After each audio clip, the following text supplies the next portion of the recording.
நம்ம குலோப் ஜாமுன் பண்ணும்பொழுது இந்த அளவுக்கு ரவுண்ட் ஷேப்பாக வரல, அது நல்லா பொழந்துடுது, அதே டைமில் எண்ணெயில் போட்டால் அப்படியே பிரிஞ்சு போயிடுது அப்படின்றவங்க என்னுடைய சேது சித்ரா கிச்சனில் போயிட்டு பாருங்கள். நான் இந்த வீடியோ அப்லோட் பண்ணியிருக்கிறேன்.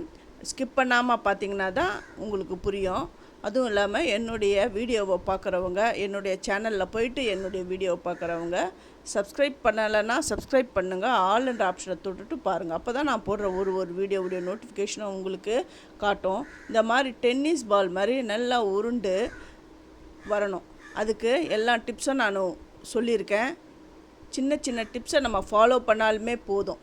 இதுக்கு சுகர் சிரப் நல்லா கம்பி பதம் வரணும்னு அவசியம் இல்லை. சர்க்கரை கரைஞ்சி ஒரு கொதி வந்தாலுமே போதும். அதாவது லட்டு பண்ணுறதுக்கு அதுக்கும் முந்தின ஸ்டேஜ் தான். இது எல்லாமே நல்லா ஊற விட்டுட்டு நான் எடுத்து உங்களுக்கு கட் பண்ணி காட்டுறேன். நல்லா ஜூஸியாக எப்படி இருக்குதுன்னு பாருங்கள். சில பேர் பண்ணிங்கன்னா அது உள்ளே சுகர் சிரப்லாம் இறங்காது. அது உள்ளே கொஞ்சம் பிளாங்காக இருக்கும். அந்த மாதிரிலாம் இருக்காது. நல்லா இது உள்ளே நல்லா அந்த சுகர் சிரப் இறங்கி ரொம்ப நல்லாயிருக்கும். இதை பாருங்கள், இது ஒன்று எடுத்து நான் அப்படியே அமுத்தி காட்டுறேன் பாருங்கள். எந்த அளவுக்கு சுகர் சிரப்பை குடிச்சிருக்குன்னு பாருங்கள்.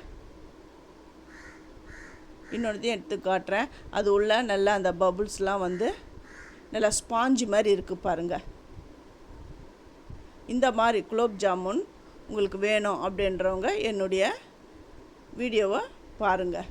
சூப்பரான ஸ்பாஞ்சியான குலோப் ஜாமுன் ரெடி ஆகிடுது. தேங்க்யூ.